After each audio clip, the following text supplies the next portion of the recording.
Waalaikumsalam warahmatullahi wabarakatuh.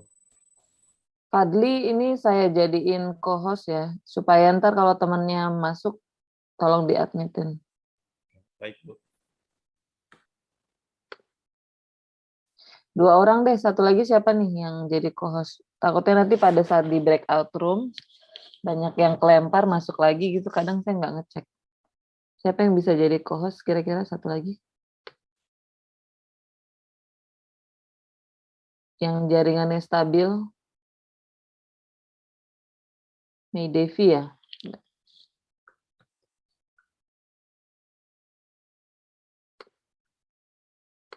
Oke, udah saya jadiin co-host ya dua-duanya.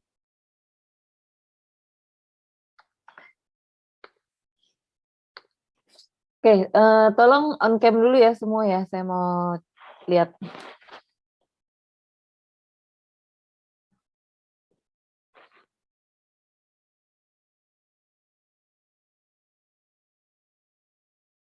Apa di ini? Mic-nya di mute aja, nggak apa-apa.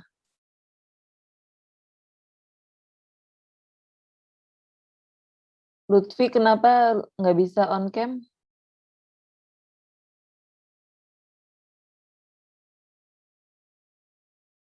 Lutfi Nurhendra. Username-nya tolong diganti pakai ini dong, nomor kelompok _ nama.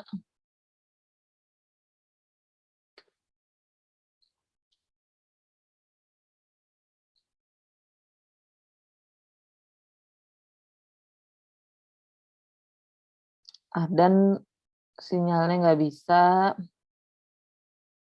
Lutfi nggak bisa. Mungkin Lutfi ini harus out lagi terus masuk lagi kali, biar connecting audio sama kamera. Pas masuk mungkin belum diaktifin.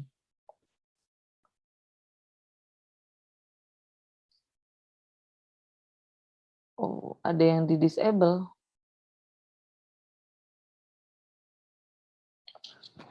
Lutfi.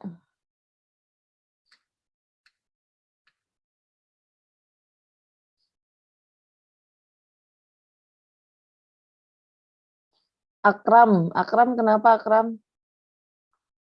Ada 2 device-nya Akram. Ini, Bu, sementara ganti device. Sementara ganti device tadi, Bu. Oke. Dava.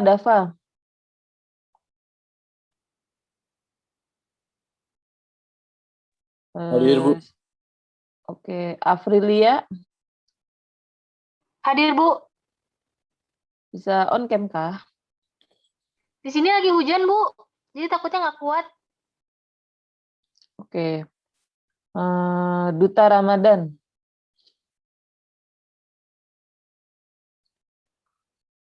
Oke, Rizky Aditya.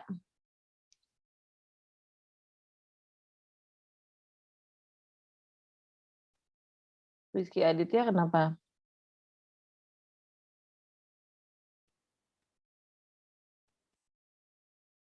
Bajunya rapi semua kan ini? Nggak ada yang pakai baju tidur. Sudan ini kenapa nih? Sebutnya Sudan apa Sudan sih? Yang benar mana? Biasanya Suden, Bu. Sudan ya. Oke. Ya. Sudan kemana Sudan?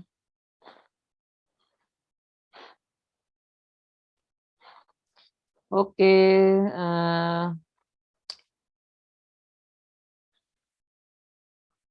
Kostumnya semua udah appropriate ya. Udah masuk fit and proper test.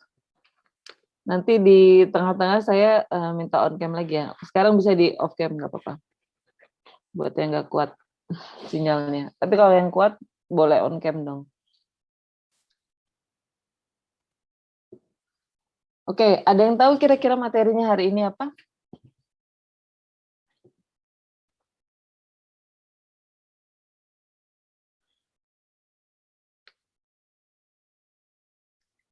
Ada yang bisa jawab?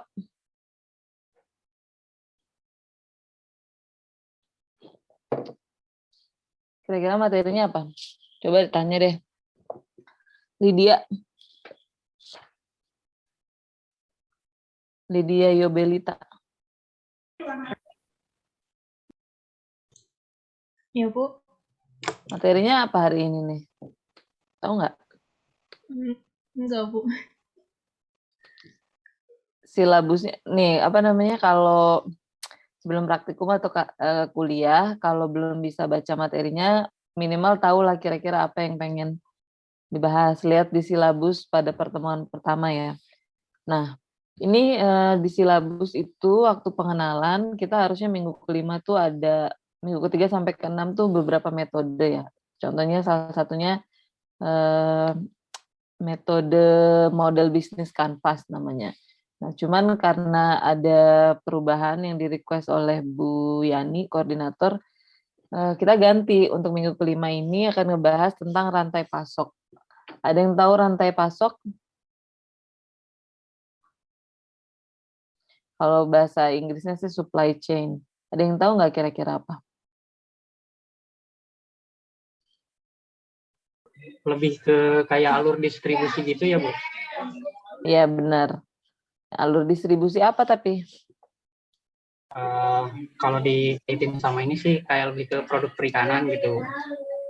Oke, berarti alur distribusi produk berarti ya, bukan alur distribusi uang misalnya atau informasi. Oke, ada lagi yang mau menambahkan? Lutfi tadi yang jawab ya. Kalau yang sepengetahuan aku, Bu, jadi rantai pasok itu adalah sebuah rangkaian kegiatan gitu ya, kayak mulai dari koordinasi, penjadwalan, dan pengendalian yang dihandle sama sebuah subjek gitu, entah itu perusahaan ataupun organisasi gitu. Itu sih mungkin. Oke, jadi untuk konteks yang lebih besarnya di situ ada manajemen ya, bukan cuma identifikasi. Oke, thank you Akram. Ada lagi satu lagi deh. Ada yang mau nambahin nggak?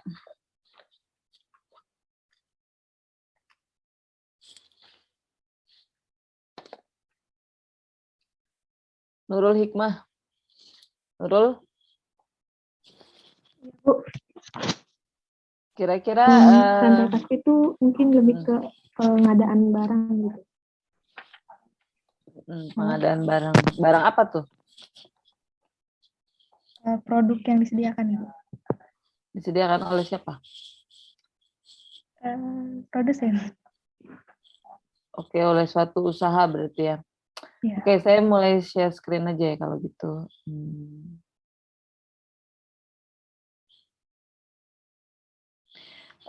Nanti Fadli sama Mei Devi itu ya, kalau ada yang masuk temannya ya, nggak tolong di admit. Soalnya saya fokus ke screen. Kelihatan ini ya screen-nya ya? Kelihatan, Bu. Kelihatan, Bu. Oh. Oke. Ya, kita mulai. Nah, rantai pasok pada bisnis aquaculture. Ini praktikum minggu kelima. By the way, saya udah siap sih kalau ada yang mau tahu tentang model bisnis yang bentuk kanvas. Jadi yang harusnya jadi materi minggu ini, tapi nggak jadi, itu saya udah siap juga materinya. Kalau di kelas yang kemarin, Bu Iis yang masuk, itu memang banyak materi ya, jadi belum ke tugas. Nah, minggu depan baru ada tugas kelompok untuk identifikasi dan menyusun rencana rantai pasok ini di usaha kalian. Tapi mungkin usahanya bukan usaha per kelompok, tapi usaha berdasarkan komoditas perikanan.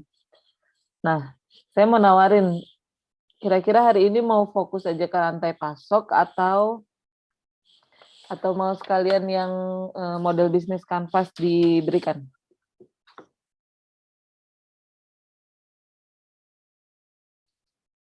Silakan tanggapannya. Kalau ujian keluarnya yang mana, Bu? Mana ya? Iya, Bu. Kita menyesuaikan sama ujian kan, Bu. Jadi, tapi sebenarnya bisa keduanya sih, Bu. Bukan keduanya sih. Tapi harus dipilih salah satu supaya fokus aja sih, Bu. oke, berarti salah satu aja ya. Iya, Bu. Kalau ujian, saya belum tahu sih materi yang masuk apa. Mungkin kalau yang nggak ada di silabus sih nggak. Kalau di praktik di kuliah belum mulai ya yang ini ya, model kanvas ya. Belum, Bu. Belum. Oke. Saya nggak tahu masuk apa enggak. Menyesuaikan sama Ibu Iis aja kayaknya. Maksudnya Kuis berarti rantai pasok aja ya. Oke. kalau saya Oke, kalau gitu karena minggu depan ini tugasnya per komoditas aquaculture, jadi kalau misalnya rantai pasoknya hari ini full tentang rantai pasok, hari ini kita tugas yang pakai bisnis kalian. Karena pada akhir praktikum kalian kan harus bikin satu rencana mateng mulai dari A sampai Z termasuk rantai pasok. Nah, berarti hari ini latihan aja untuk yang sesuai dengan bisnis kalian ya. Oke, saya kasih pengantar dulu sedikit rantai pasok pada bisnis aquaculture. Nah, ini dia yang diubah dari silabus minggu kelima itu menelusuri rantai pasok pada bisnis aquaculture. Kemudian di sini ada diskusi kelompok dan presentasi. Cuman yang kemarin hari Senin karena kehabisan waktu jadi diskusi kelompoknya nggak ada, full materi aja. Kemudian minggu ke-6 menentukan target pasar dan strategi pemasaran. Kajian atau materinya itu target pasar dan strategi pemasaran. Kemudian yang ke-7 melakukan riset pasar. Nah, materinya juga tentang riset pasar. Riset itu berarti ya bisa kayak kemarin survei atau bisa dengan melakukan pengamatan behavior ya atau tingkah laku pasar. Misalnya kapan orderan itu banyak, kapan orang itu bisa repeat order gitu, kapan mereka sekali beli terus nggak pernah beli lagi. Nah, itu riset pasar.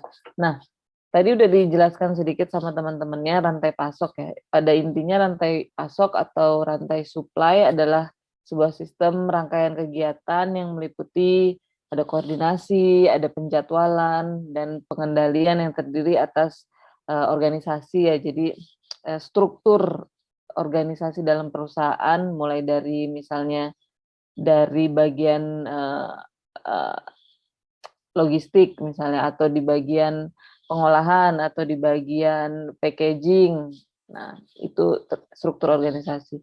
Kemudian sumber daya manusianya, kemudian aktivitasnya, informasi, kemudian sumber-sumber lain terhadap pengadaan, produksi, persediaan, dan pengiriman produk. Nah, ini dia bagian dari aktivitasnya itu di sini ada pengadaan barang.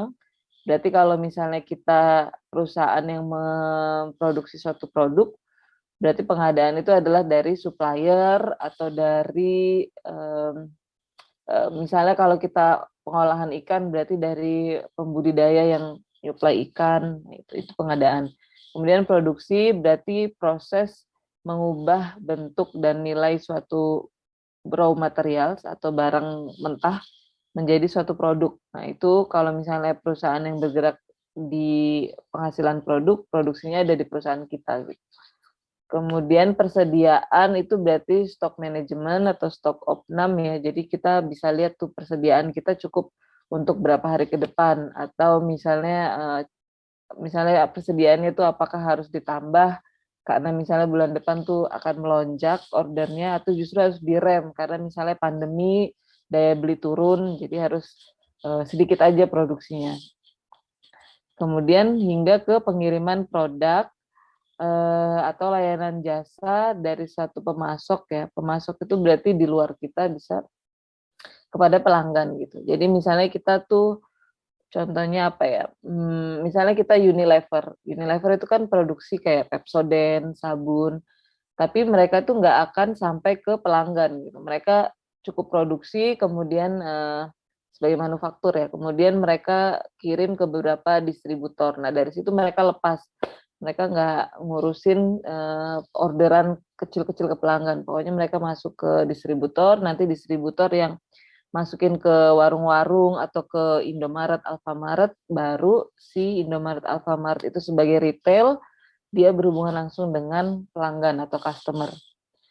Oke, nah menurut BATS ini rantai pasok adalah secara konseptual rantai pasok itu merupakan keseluruhan proses dari bahan mentah mulai dari produksi hingga menjadi produk yang habis masa pakainya. Nah, produk yang habis masa pakainya itu bisa artinya hingga sampai ke tangan konsumen gitu. Akhirnya dipakai. Nah, rantai pasok ini berbeda dengan rantai nilai. Rantai nilai itu value chain ya. Kalau rantai nilai itu merupakan rangkaian kegiatan yang dilakukan perusahaan untuk menghasilkan produk dan jasa. Jadi dia lebih ke antara produksi, pengadaan dan produksi. Misalnya kalau rantai nilai itu gimana caranya membuat atau gimana cara menghasilkan produk di usaha budidaya ikan nila misalnya. Nah, rantai nilai itu berarti pergeseran nilai suatu produk ya atau material. Jadi awalnya kita beli misalnya dari benih, kemudian dari benih itu nanti kita deder ke yang ukuran lebih besar, nanti ukuran lebih besar kita masuk ke kolam pembesaran hingga ukuran konsumsi. Nah, disitu kan produk itu berubah nilainya ya, dari yang benih itu nggak mungkin dikonsumsi masyarakat, nggak mungkin juga dijual di pasar untuk langsung ke pelanggan gitu, tapi dia nanti didederkan, akhirnya ke ukuran yang lebih besar. Nah, kalau dari pendederan ini mungkin bisa jadi baby fish misalnya, atau bisa jadi apa ya, pokoknya yang nggak nyampe ukuran dewasa gitu. Nah, itu udah mulai nambah kan value-nya atau nilainya dari suatu produk. Yang tadinya nggak bisa langsung dijual, akhirnya bisa dijual, kemudian dibesarkan nih di kolam pembesaran sampai ukuran konsumsi. Nah, itu nilainya juga bertambah. Yang tadinya cuman harga misalnya baby fish 1 kilo cuman let's say 10.000, ketika jadi ukuran konsumsi ikan nila bisa jadi 25.000 misalnya sekilo. Nah, di situ ada nilai yang naik, ada yang berimbas pada harga juga yang naik. Gitu. Nah, kalau misalnya bukan di ikan, contohnya apa nih? Misalnya ini deh produksi tas misalnya. Dari awal raw materialnya itu berupa kulit mentah gitu. Kulit mentah dari hewan, kemudian masuk ke perusahaan tersebut, dijadikan raw material tas ya, yang udah clean, yang udah warnanya sama, yang udah tahan, yang udah misalnya pinggirnya itu dibuat supaya rata gitu, supaya nggak berudul. Nah, itu nilainya nambah. Kemudian masuk lagi ke proses berikutnya, dijahit tasnya sampai berbentuk misalnya kerangka dasarnya tas. Nah, itu juga nilainya nambah ya, harga juga udah mulai nambah di situ. Terus masuk lagi ke step berikutnya, dibuatlah pernak-pernik supaya tasnya itu lebih bagus, misalnya apakah ditambah corak tertentu, apa dikasih misalnya aksesoris tertentu, kayak misalnya slatingnya atau tutupnya yang pakai magnet itu. Nah, itu sampai akhirnya dia jadi dan ready untuk dilempar ke konsumen. Nah, itu kan berarti ada nilai yang nambah. Nah, sekarang bedanya rantai nilai dengan rantai pasok tuh apa?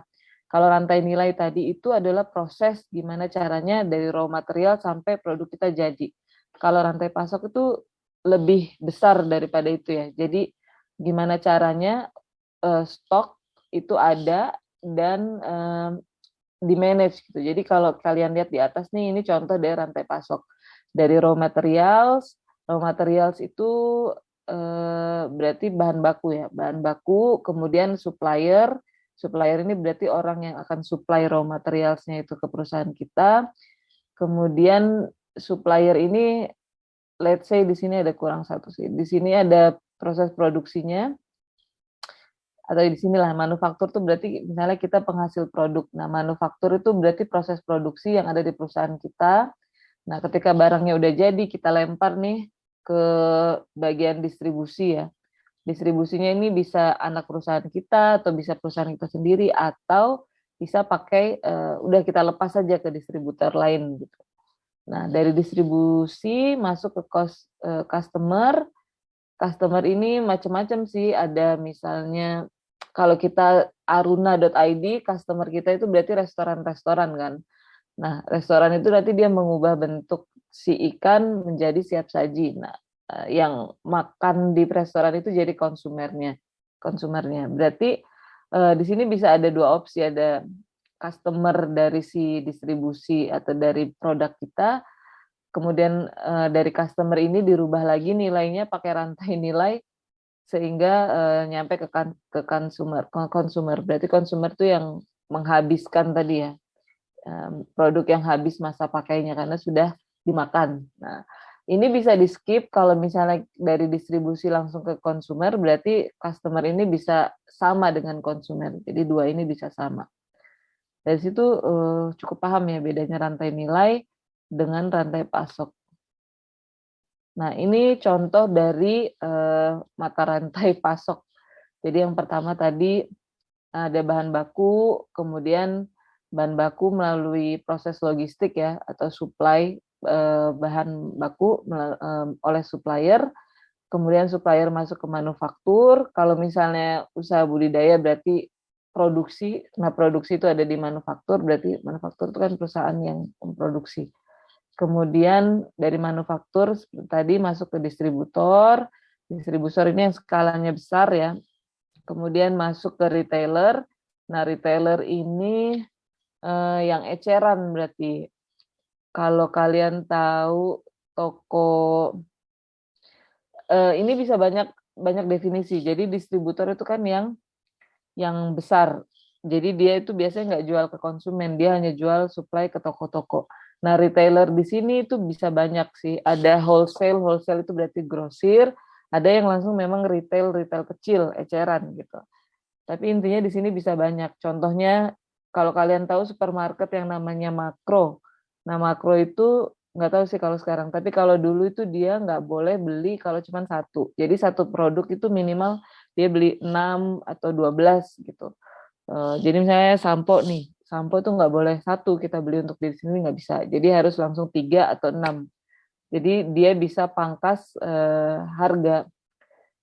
Misalnya satu barang untungnya 1.000, nah supaya bisa bersaing dan bisa lebih murah dibandingkan toko retail lainnya, dia oke, beli lebih murah tapi harus beli 6. Nah nanti dia pangkas, misalnya untungnya hanya dia ambil 500, tapi kalau beli 6 kan langsung 500 kali 6 berarti 3.000 untuk satu paket barang. Nah, si Makro itu kenapa dia pakai sistem begitu? Karena memang dia sasarannya adalah kalau dulu belum ada ya Alfamart, Indomaret. Sasarannya adalah orang-orang yang pengen buka toko atau warung gitu, supaya dia bagi keuntungan, dia ambil keuntungan dikit tapi banyak barang yang dijual. Nah, si eceran itu adalah si toko-toko yang tadi beli di Makro kemudian jual langsung ke konsumen, itu retailernya berarti.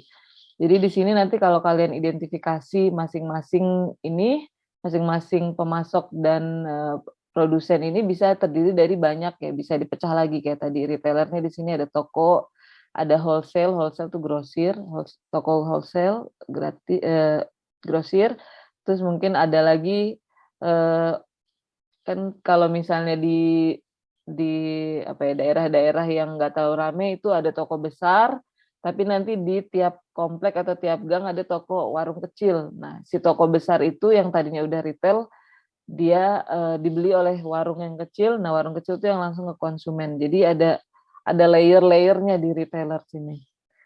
Kemudian akhirnya adalah konsumen sebagai pengguna dan penghabis nilai suatu produk ya. Jadi ketika udah digunakan tuh udah habis nilainya. Kayak misalnya sampo udah dipakai, ya udah dia nggak nambah nilai lagi, tapi dia habis gitu. Nah, nanti salah satu tugas dari kalian adalah mengidentifikasi kira-kira siapa aja pihak-pihak atau stakeholder yang tergabung dari si mata rantai ini. Jadi ada mata rantai 1, 2, 3, 4, 5, 6.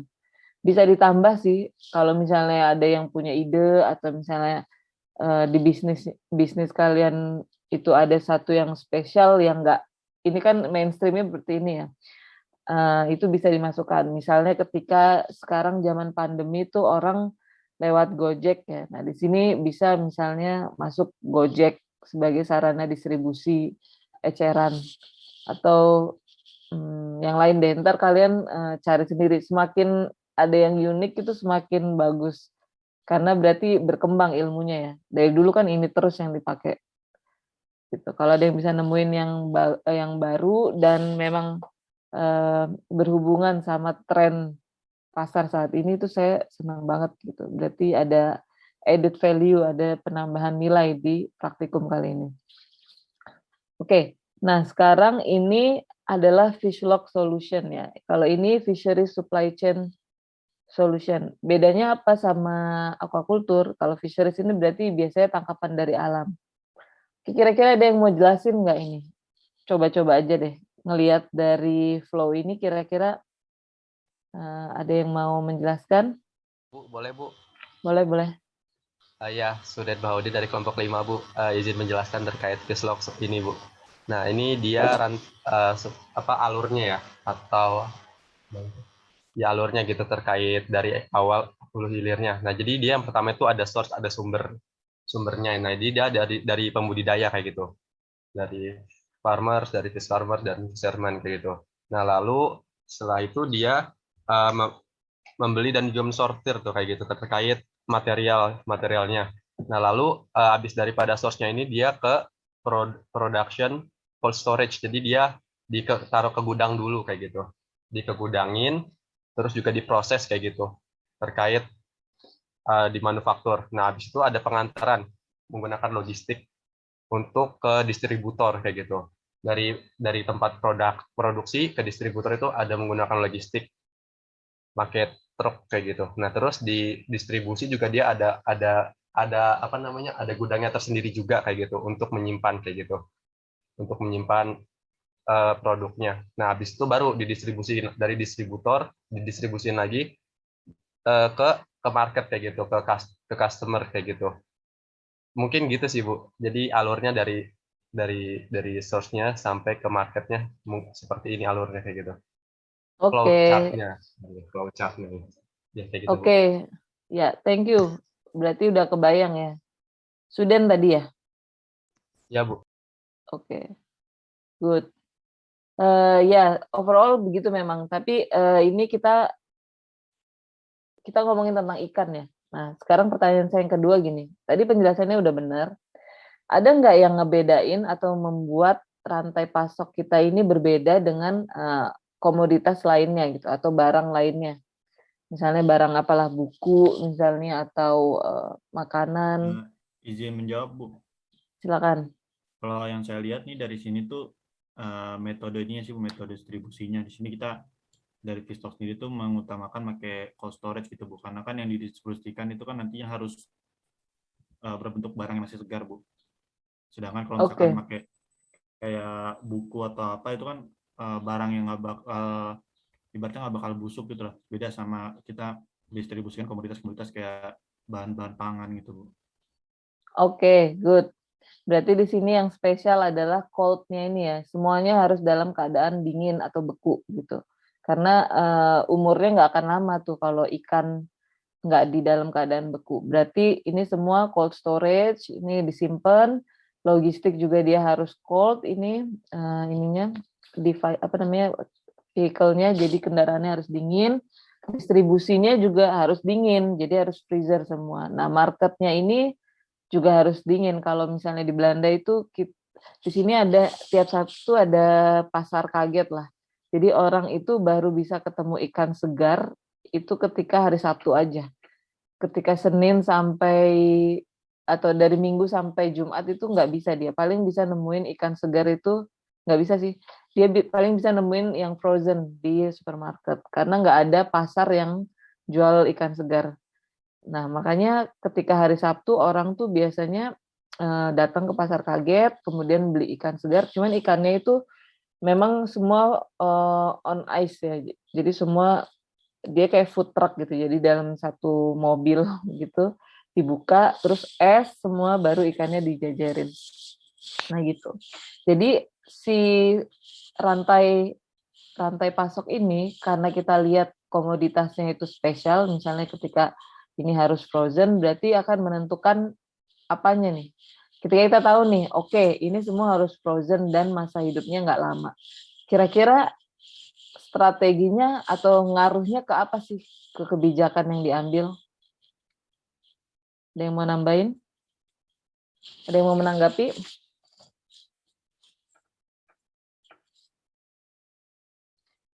Nangkap nggak pertanyaannya?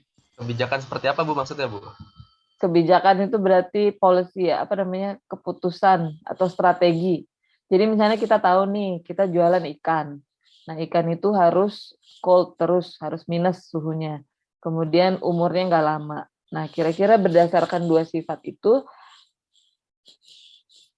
kebijakan keputusan apa atau strategi apa yang harus kita buat?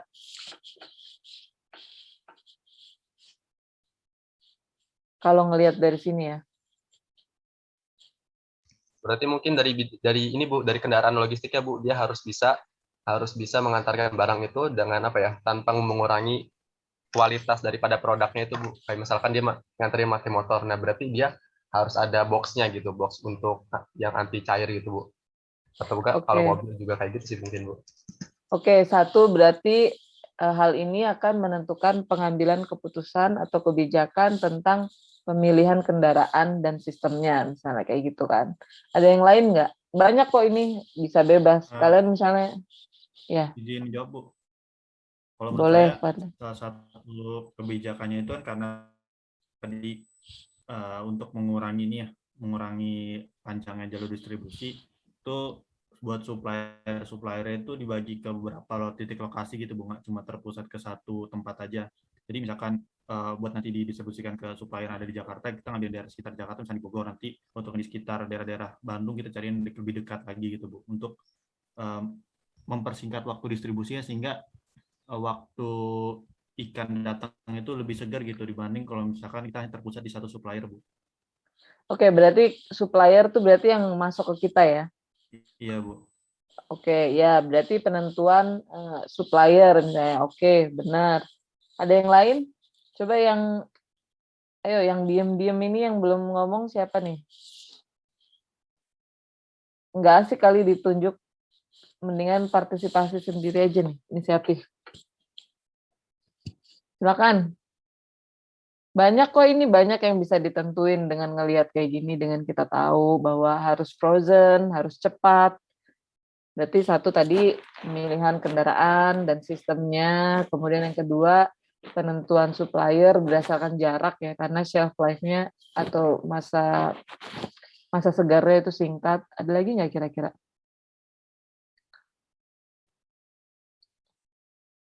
Ayo, come on, mahasiswa, masa ditunjuk-tunjuk terus sih?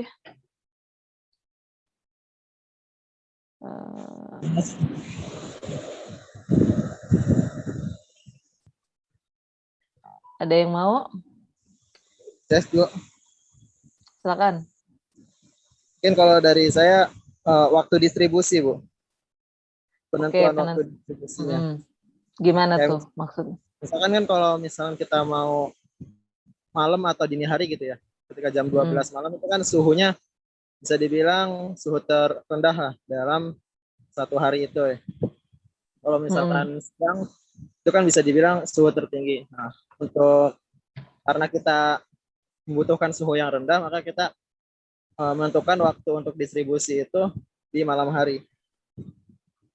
Oke, good, bagus. Berarti makanya kenapa kalau mau supply ikan itu biasanya malam kan, ikan yang segar, yang hidup ya berarti. Karena suhu itu udah rendah gitu, jadi nggak terlalu banyak add-on atau tambahan kegiatan, misalnya dikasih es batu atau gimana gitu, tapi pakai suhu ruang aja, berarti lebih efisien. Kalau mau antar benih biasanya juga malam atau subuh gitu supaya nggak stres gitu. Benar, berarti itu penentuan waktu untuk melakukan aktivitas. Benar, ada lagi nggak yang nambahin? Tadi siapa namanya ya? Tadi siapa yang menjawab?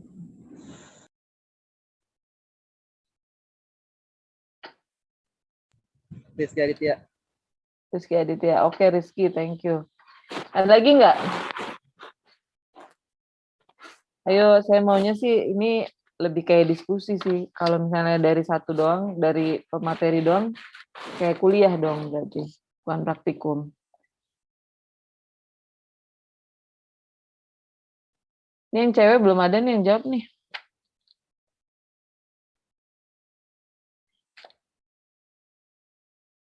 Kalau gitu saya tunjuk ya.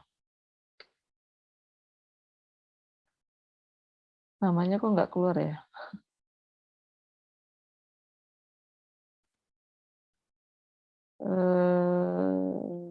Erina. Ya, Bu. Coba Erina kira-kira apa?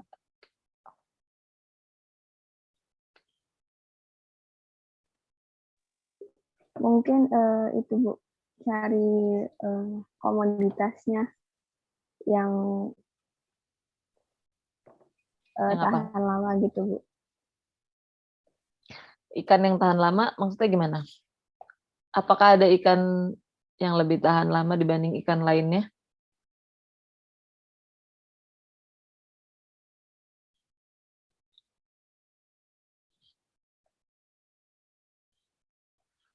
Gimana nih Erina?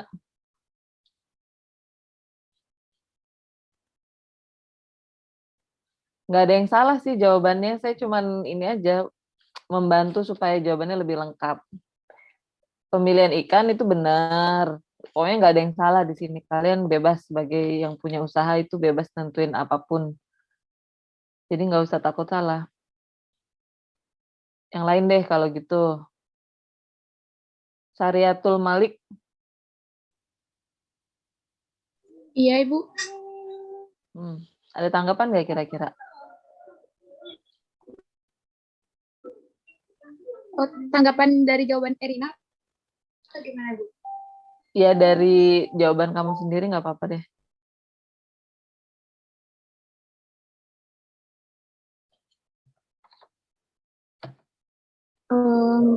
Mungkin ini sih pemilihan apa?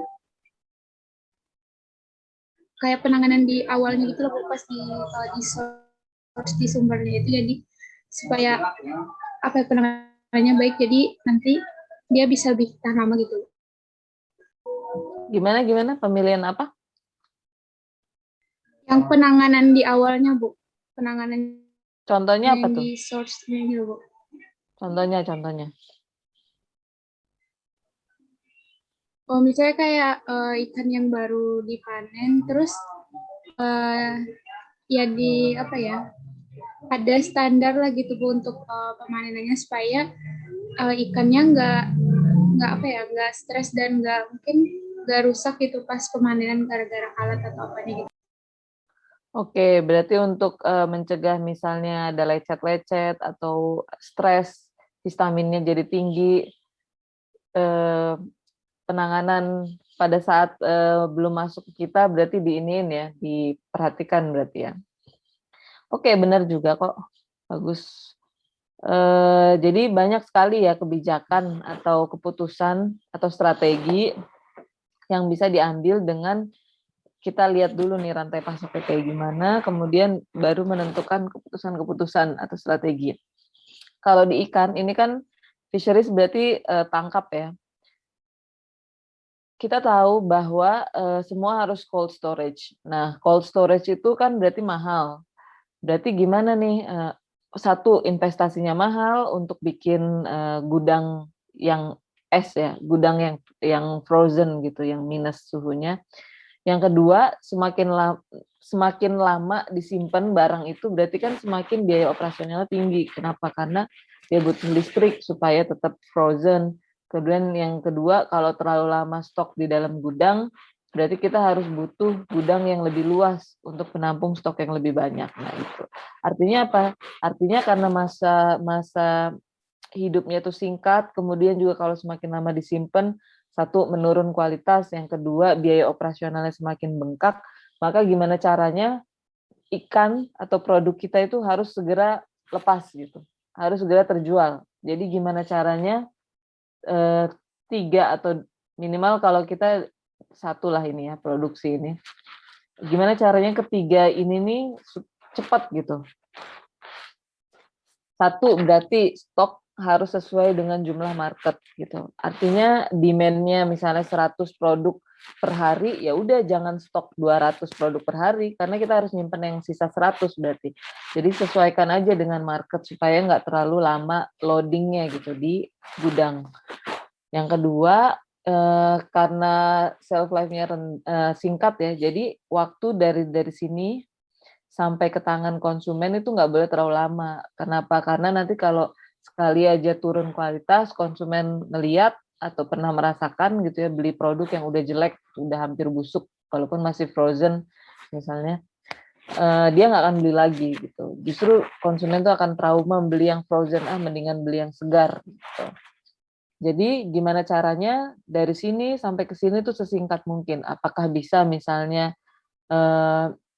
si kendaraannya ini diperbanyak, atau misalnya kendaraannya itu muatannya harus lebih banyak, atau misalnya kita pangkas deh distribusinya yang tadinya cuma ada 3 segmen gitu ya, mulai dari toko A, terus toko B yang lebih kecil, toko C yang lebih kecil, kita pangkas sampai akhirnya kita jual langsung konsumen. Itu bisa juga. Ada berapa lah kebijakan gitu sesuai dengan komoditas supaya si ikan ini masuk ke market itu dalam keadaan bagus. Satu, yang kedua biaya operasional tidak bengkak, yang ketiga kita nggak overstock gitu, oversupply, terlalu banyak supply gitu ya. Nanti kalian juga harus mikir kayak gitu. Oh ya, kalau misalnya kuliah atau praktikum itu biasain ini ya, pegang buku atau notes. Tapi kalau saya sih lebih saranin buku gitu. Kalau misalnya kertas biasanya hilang.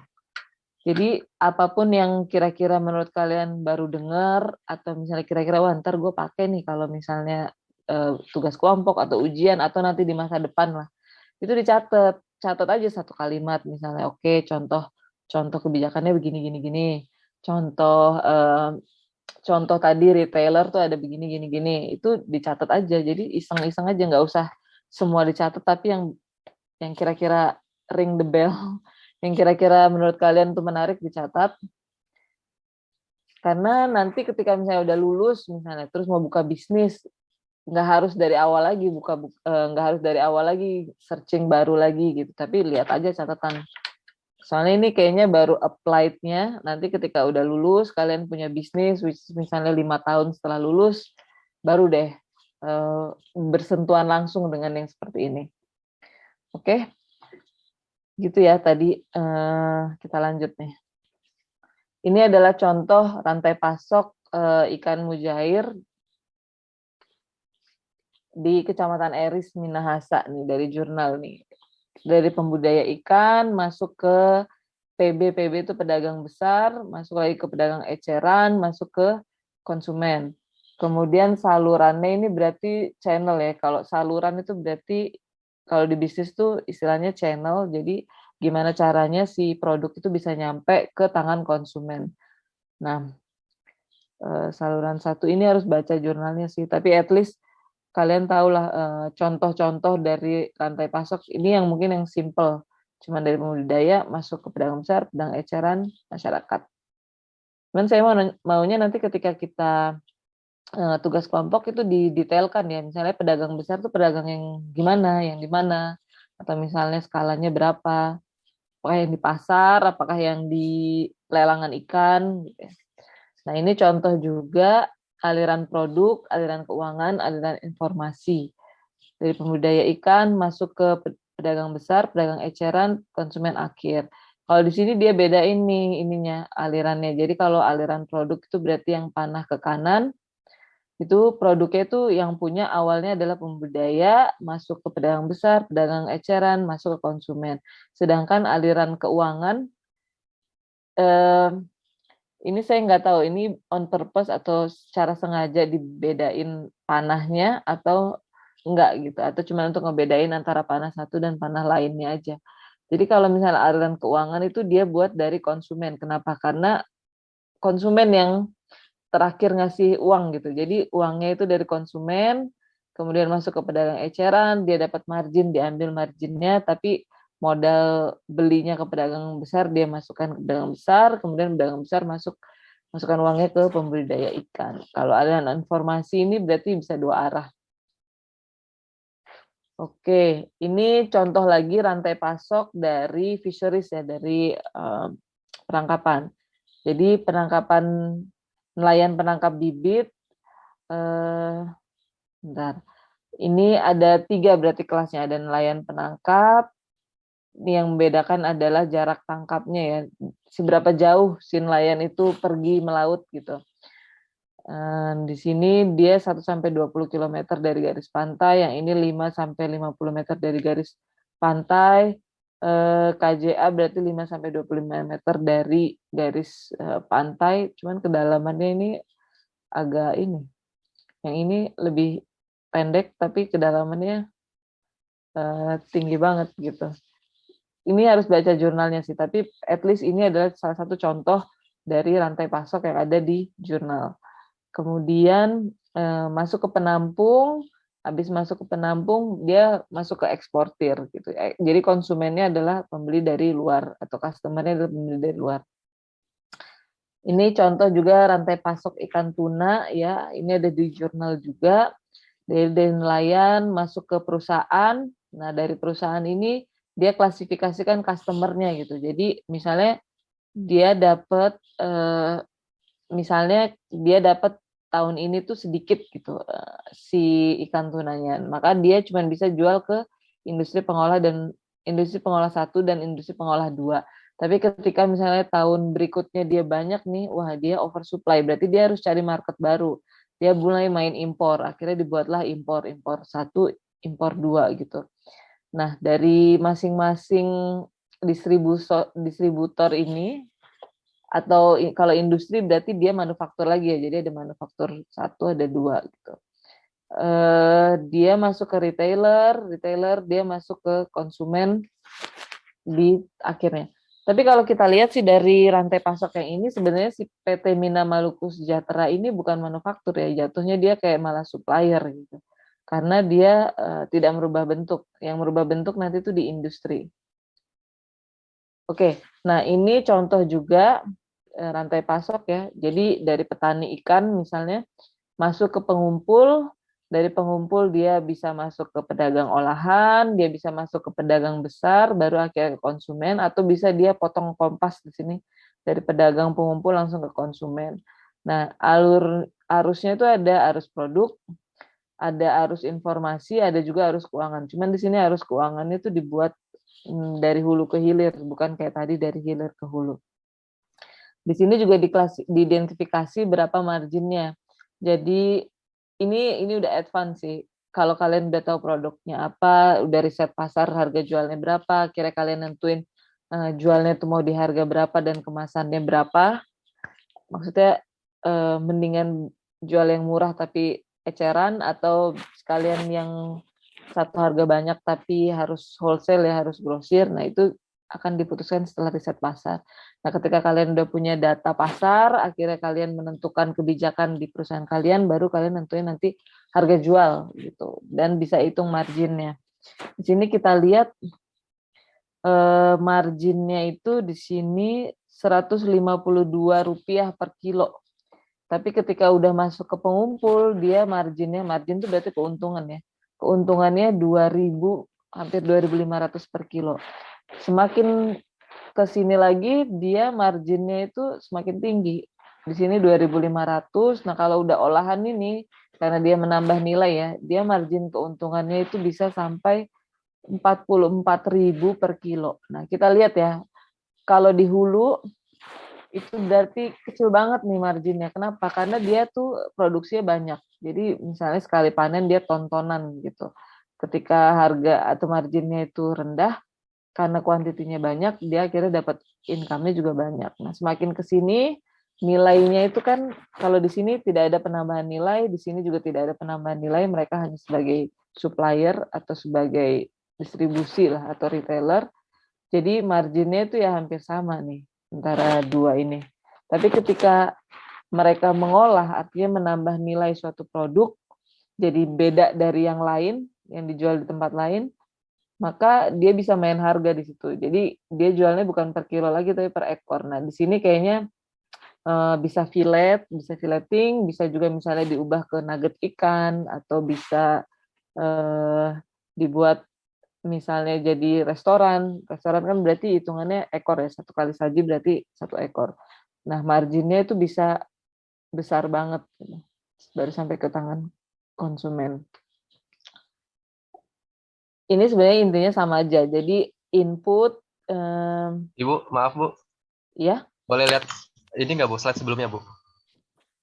oke boleh. Tadi belum sempat ke screenshot Bu. Satunya lagi Bu. Sini. Nah ini Bu. Bentar Bu. Bentar ya Bu. Oke, udah Bu, makasih Bu. Ya, makasih ya. Langsung interupsi aja nggak apa-apa kalau misalnya ada yang kurang jelas gitu. Oke, lanjut ya. Ini sebenarnya intinya sama aja sih, cuman dia grafiknya itu lebih menarik, kayaknya anti mainstream nih. Dari inputnya itu berupa benih, ada pakan, ada teknologi, kemudian masuk ke sistem produksi. Nah, kalau dari sini ke sini berarti tadi rantai nilai ya, di breakdown lagi banyak mata rantainya. Kemudian dari produksi masuk ke primary processing atau processing utama, masuk ke ekspor logistik, berarti ini distribusi ya, distribusi ekspor. Kemudian masuk lagi ke reprocessing itu berarti menambah nilai ya. Baru masuk ke retail, baru masuk ke konsumen. Sama sih, kayak misalnya selain ikan ini deh produk apa ya, batu bara misalnya, atau terlalu berat itu. Atau misalnya biji steel, biji besi misalnya, biji baja.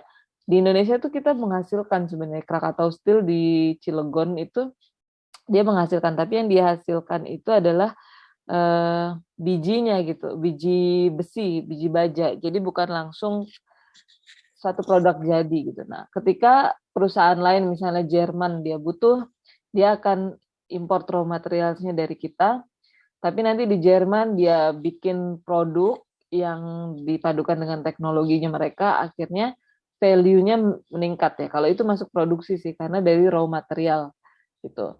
Nah, Jerman udah jadi nih, misalnya jadi, let's say apa ya, misalnya blok baja gitu. Kemudian akan diimpor lagi, akan diekspor lagi, misalnya dia akan ekspor ke USA. Nah, USA ini dari blok-blok 1-2 itu akhirnya dia susun jadi misalnya mesin dengan ditambahin mesin. Nah, itu namanya reprocessing. Dia modif sedikit tapi nilainya meningkat. Nah, itu kira-kira yang dapat untung banyak yang mana? Otomatis yang bisa nambah value addition gitu. Sedangkan kalau yang penghasil raw material biasanya kayak tadi sedikit dia marginnya. Jadi negara kita tuh kalau kita nggak bisa nggak bisa menghasilkan produk akhir sendiri, kita hanya akan sebagai supplier bahan baku gitu. Dan itu yang terjadi selama ini gitu. Semuanya ya. Jadi kayak misalnya ikan kita ekspor, nanti masuk lagi tuh ke kita dalam bentuk misalnya proses dalam bentuk nugget misalnya yang diimpor, dalam bentuk unagi misalnya dari Jepang. Gitu. Sama kayak misalnya baju nih, kita penghasil tekstilnya dari kita, yang jahitnya juga dari kita, diekspor untuk Nike, misalnya baju sport, masuk lagi ke kita kayak udah jadi, itu harganya udah tinggi banget, karena dia udah ada added value-nya, yaitu brand-nya, udah terkenal kan, nah itu ketika masuk ke kita jadi mahal, sedangkan kita yang menjual raw material itu tetap sedikit, sedikit nanti pendapatannya. Makanya kemarin program dari pemerintah itu kenapa pemerintah itu sangat menggalakkan investasi dan pembangunan infrastruktur, karena didorong banget supaya kita itu bisa menghasilkan produk jadi, bukan hanya produk mentahan gitu. Oke, lanjut ya. Nah, ini ada yang lebih complicated lagi sih. Ini dari jurnal internasional, dia benar-benar mengidentifikasi tiap mata rantainya tuh apa aja gitu. Kayak misalnya ini supplier, dia ada dari supplier kemudian masuk ke nursery itu berarti kayak hatchery gitu ya. Masuk ke agen, dan yang masuk ke agen ini ada dari banyak. Tapi kalau ini kita bukan dari satu perusahaan ya, ini kayaknya kebijakan pemerintah. Jadi negara mau ngelihat kira-kira si milkfish atau bandeng ini di 3 daerah, Central Luzon, Laguna Lake, sama Metro Manila, berarti ini di Filipina, itu seberapa besar ininya stakeholdernya, kemudian yang kedua seberapa banyak mata rantai di rantai pasok gitu. Nah, kalau kalian tuh pegawai pemerintahan pengen ngelihat nih, pengen identifikasi rantai pasok dari ikan nila, ya mungkin nanti akan jadinya begini. Jadi ketika ada agen nih di sini, dia dapat dari mana aja nih? Oh, dia dapat dari hatchery Bandeng, dia juga dapat dari Sifdek. Sifdek ini salah satu, kalau nggak salah, organisasi UN atau ASEAN ya, saya lupa. Jadi dia sentral untuk riset perikanan juga di Filipina kalau nggak salah. Nah, dari sini dia dapat benih masuk ke hatchery, hatchery masuk ke nursery, ke pendederan, masuk ke agen. Jadi agen ini nggak cuma dapat satu sumber. Nah, untuk apa nih negara tahu begini? Yaitu tadi untuk menentukan kebijakan atau menentukan keputusan atau strategi mengenai wilayahnya gitu. Oke, ini juga lebih sophisticated lagi, tapi intinya semua sama sih. Ini yang membedakan adalah mereka bisa breakdown masing-masing mata rantai. Kayak tadi misalnya retailer, ini kan wholesaler ya. Wholesaler itu berarti yang grosir. Nah, retailernya itu ada banyak nih, dia pecah. Ada yang wet market, berarti pasar yang basah kayak di Indonesia. Ada female traders, mungkin dia pakai ibu-ibu kompleks misalnya jadi reseller. Jadi ketika ada yang biasa kan di WhatsApp grup kompleks itu ada yang nawarin, misalnya saya punya stok ikan, siapa yang mau beli. Nah, itu bisa jadi juga channel ya. Channel itu berarti saluran barang dari produksi ke konsumen. Bisa juga masuk ke supermarket, bisa juga ke food service. Ini berarti kayak restoran atau kafe.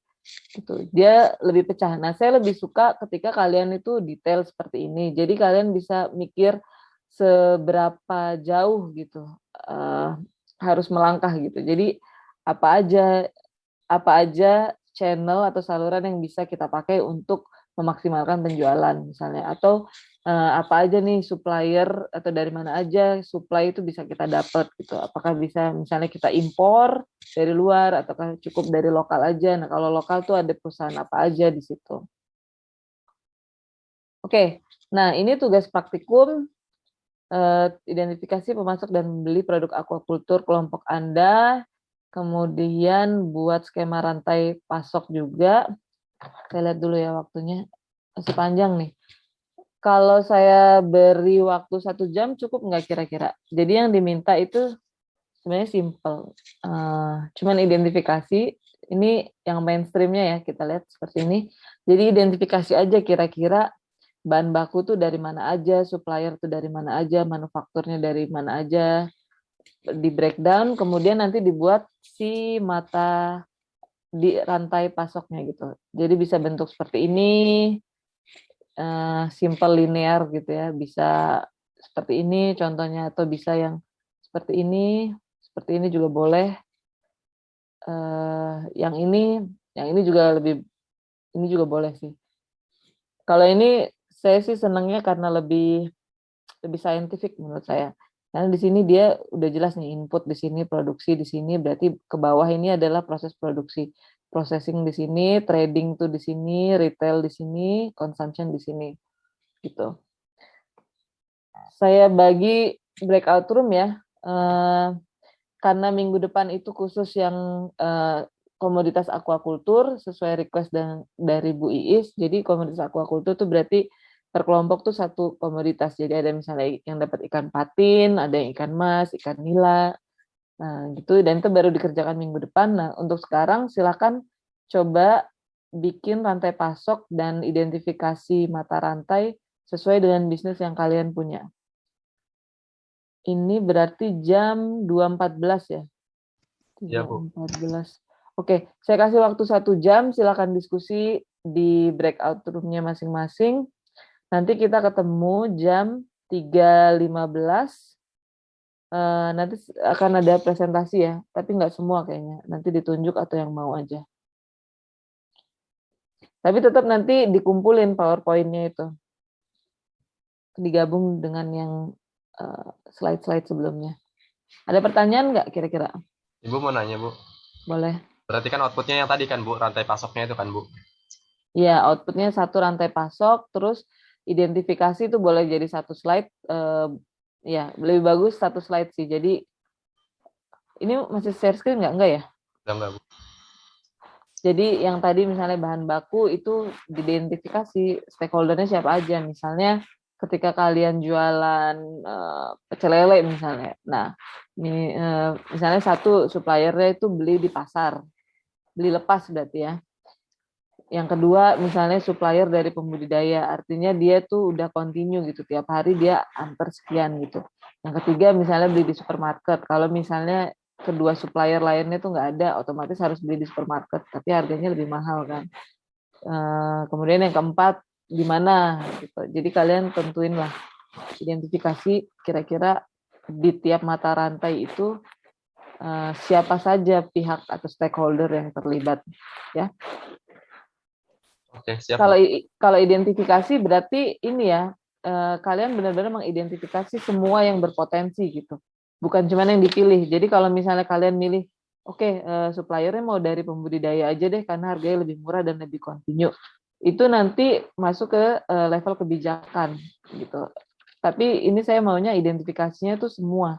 Jadi ketika bikin satu identifikasi itu semua yang potensial jadi stakeholder, tapi ketika kalian bikin si rantai pasok skemanya itu bolehlah dipilih nggak semua boleh dipilih beberapa dari list yang potensial itu gitu ya, tangkap ya maksudnya ya. Ada dua berarti, identifikasi sama si skema gitu. Tapi kalau skema jangan satu-satu banget ya stakeholdernya, takutnya nanti satu mandek terus akhirnya kalian nggak punya backup gitu. Jadi 2 atau 3 lah gitu, stakeholder per mata rantai. Oke, ini saya tawarin deh, mau pakai Zoom sendiri atau mau pakai breakout room ini selama 1 jam. Konsekuensinya adalah kalau breakout room, kalau ada yang kelempar, si co-host itu harus admit terus gitu. Tapi kalau misalnya pakai Zoom sendiri, berarti kan ya silakan hubungin temen yang satu kelompok aja gitu. Gimana? Itu admitnya bisa di ini kok, Bu? Iya, Dibuka bisa di gitu. auto, Bu. Bisa di apa? Kalau auto admit gitu, Bu. Jadi kita nggak usah admit gitu. Iya, Bu. Oh, oke. Itu settingnya di mana ya? Di security, Bu. Sudah, Bu. Sudah saya setting. Oke, good. Bagus. Oke, saya buat breakout room-nya.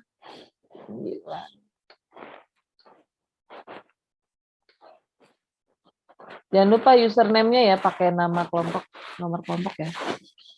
Baik, makasih Bu.